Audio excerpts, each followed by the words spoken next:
Welcome, everyone, for the update of April 1st and this week before the eclipse on April 8th. So, this is a week where a lot of slowing down is required. And it's going to be that way because Mercury is retrograde.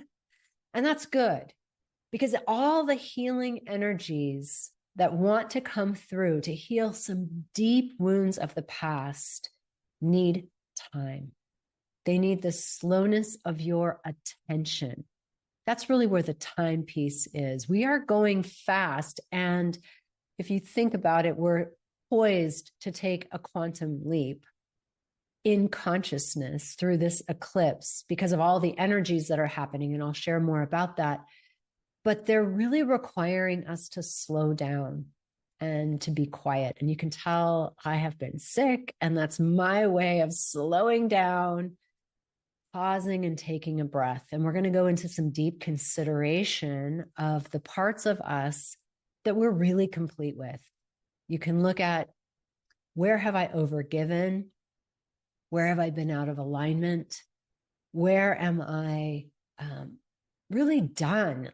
And it doesn't mean that you did anything wrong. It just means that whatever it is, you've outgrown it. You're totally complete at this time. I heard this quote and it really helped. And it was, if you're doubting something, but you haven't tried it, try it. Because the only way to get over the hump is to actually have an experience of it rather than conceptual and thinking about it. But if you're doubting something that's in your life, get rid of it. And this is so good for the eclipse because the eclipse wants you to get rid of things. But it's saying get rid of it because then you'll really know if it was important and you can bring it back.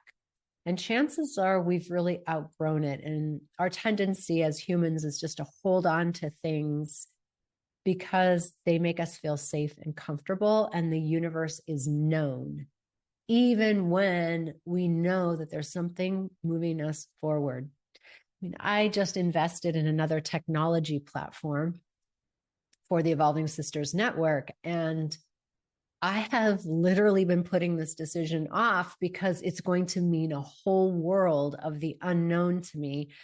And just when I thought about like all the things I don't know, I got exhausted and was like, no, I don't want to do it. But there was always this tension because the systems I have work and they do the job, and they do the job really well. And I don't want to scale with those systems. I've already discovered the flaws of them and the cost of them, and I don't want to scale with them. There's new things available. So you can see the old and the new playing out. Like what I have is comfortable. What I have is known. Where I'm going is not comfortable. It's not known. It's going to take some work. It's going to take some realignment. I'll be doing my programs differently. Like stuff's going to fall through the cracks. No. So I waited until the last minute to make that choice. And I know I did that because the pressure was mounting. And that pressure, as we know from human design, is that thing that is evolutionary. It causes us to act. So, we can go through these things with our relationships or in our workplace, and we know what the right answer is. And when it's time, when the pressure builds enough, we will act. So this week, April 1st, this week is giving us a chance to prepare for this new moon solar eclipse. And let me get some highlights on the table with you. First, Mercury is going into retrograde for the next 3 weeks. And again, Mercury is going to join the party in Aries at the exact degree that all the game is being played, so that Mercury can help us as the messenger, as our mind. It can help us with the message that we're receiving. Now, let's see, Venus, there's so much to say and unpack. Like April is the biggest month of the entire 2024. So cool that we're experiencing it now. Q1 is over and we're into Q2, and we have so much of the year left to live. And this April will most likely be putting us on a new course. And it'll be interesting to hear what pivots are being made. And these are long influenced transits. So while they're going to happen in a discrete period of time, they really started in July of last year. And they're going to end, well, nothing, everything just morphs and shifts, but it will end in a year from now. Yeah, February, March 2025. So we've been in this healing conversation and healing journey. And by 2025, major things are shifting. And a lot of people say in astrology and otherwise that the world that we're going into in 2025 will be the one that looks nothing like the past. Like where we are now still looks a bit like the past. And we can extrapolate to the past, but there's the break, and we're starting to make that break. And that happens according to the astrology in 2025. So let's presence April 3rd, Venus makes a conjunction with Neptune, and that could be a really juicy orgasmic day. And I say that because a lot of divine feminine women listening. So really tune into your womb space. I'm doing a lot of womb work. I feel like womb work is feminine reclamation work. So tune into the womb space and massage your womb, ask your womb for answers. Really tune into that center of gnosis and pleasure, especially this week as we prepare for the eclipse. Okay, so let's say a couple more things about Mercury retrograde. This retrograde is going to ask questions about, like, where did I overcommit? And where am I ready to cut some things? All the time we get to do this because we are changing and growing and becoming new people. And so our old commitments, we get to complete on them, and completion is a distinction. So I invite you to really complete on them. Don't just drop them, but complete, have the conversation, and end the commitments with consciousness that you're here to end. There's a review period of your energy. What is worth your energy? I've been asking myself that question. As you know, whenever you get sick, I ask that question because energy levels are so front and center in my mind, but also carrying me forward. And this is for you too, going forward. How do you want to live? How do you want to spend your energy? And you get to align it here and now with the way that you want, like set yourself up. So if you have put yourself on a treadmill, and it could be because you're always doting on other people, you're the go-to person. I mean, one of my friends used to call her mom Google. Her mom knew everything. And, moms get to get complete with stuff like that. Like, okay, but there is actually a Google. You can go ask. I don't have to be the one that you ask, where did my keys go? That's for you to track now. So you may be getting complete on where you have spent your mental energy and need to reclaim it for yourself. And that is really what the Aries energy is going to want to do, is bring you back to yourself and heal the wounds of why you think that you must validate your existence. You are here and you are meant to be here. And I know I came in with an incarnational wound that I didn't have a right to be here. And that I always said is why I don't have children. There was something during that childbearing years that was really deeply blocking me from feeling that I had a right to be here. I don't have that feeling anymore. So when I look back, I think, wow, did I really think that? But it was such a huge part of my psyche. And so for those of you who are really going into the healing journey of, do I have a right to be here?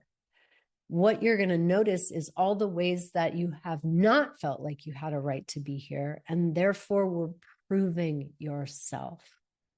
And I did a lot of compensatory behavior around proving myself because I didn't think I had a right to be here.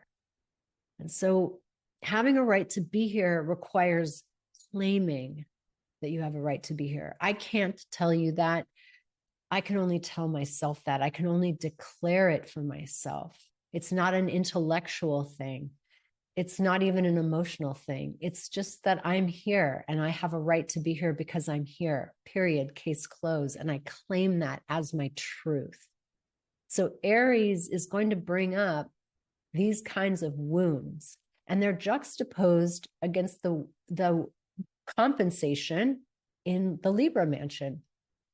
So where have I overextended to other people to prove that I have a right to be here? Like, at least I'm valuable. At least I, take up space in a way that serves other people. Okay, yeah, that's great. And as a compensation pattern, we can let that go. There's an intrinsic value that you're here, and that is to be claimed. No one can give that to you. So that's what this axis is working inside of the eclipse and the healing energy that I'm going to talk about in a second. But suffice it to say, Mercury retrograde will be asking you these questions. So you're going to get to do less and kind of review, think back. And this is our time of realignment. It's such an auspicious time of realignment that it's perfect. And it's a time, this week, and I know you've all done this, is to invest in your spiritual intuition. And how do we invest in that? Is we decondition ourselves. And that's what this process of asking these questions and being willing to see something that I haven't been willing to see before. That's the process of deconditioning. Being willing to see your part in it. I just was talking about this famous person who did all these, who lied and was out of integrity with a bunch of women, and yet in his public persona will not recognize any of that truth. And that's a shame, because that's still holding up a false structure, an inauthentic structure of who, like, letting people project on him who he thinks he is instead of coming clean and being authentic. And I find that when we don't come clean and are authentic, then we carry that imposter syndrome inside of us. We carry a huge rift from our true self. We don't feel good in our bodies. We become rigid and even stagnant. And we have lots of mental noise that we can't meet because we really haven't met the truth of who we are. So this period of time is a big come to Jesus, and I'm doing this on Easter. So thank you, Jesus. The big come to Jesus time for every one of us. I think I'm going to touch just a little bit on the solar eclipse because that's a whole separate video. But let me say first that, okay, well, the sun, the moon, Chiron, North Node, and Venus will all be in Aries next week. Yes, Venus is moving out of Pisces into Aries. So that's 5 celestial bodies. And then we have Mercury, 5 celestial bodies, 6 celestial bodies in Aries. That is a lot of cardinal energy, start energy, initiation energy. And because we have the retrograde, we know that it's going to be a review. I mean, we've all been through so much. We need it. We need this review as we move forward into a new normal. So Chiron, the sun, the moon, north node are all at 19°24 on the solar eclipse new moon. So what's cool about that is that Mercury retrograde in Aries is going to be at 24 degrees Aries, and that is happening on April 1st. And it's going to retrograde back to 15°59 Aries. And as it does that, it's going to pass that point of the sun, the moon, and Chiron in the north node, which is 19°24. Amazing. So it's touching that point, going further back, and then it's going to revisit all that territory as it moves direct. So the messenger, Mercury, is going to pick up the messages that you need to bring to your conscious mind. And by the time we have a full moon after that new moon, we'll start to understand more. We'll be wrapping up Mercury retrograde. And then the energies will move out of Aries and into Taurus. And that will help us ground some of that energy. So if there's any impatience in you, I know that is part of, like, it's going so fast and yet we want all the things done now. And there's going to be this, it's going so fast and why aren't things moving? It's Mercury retrograde.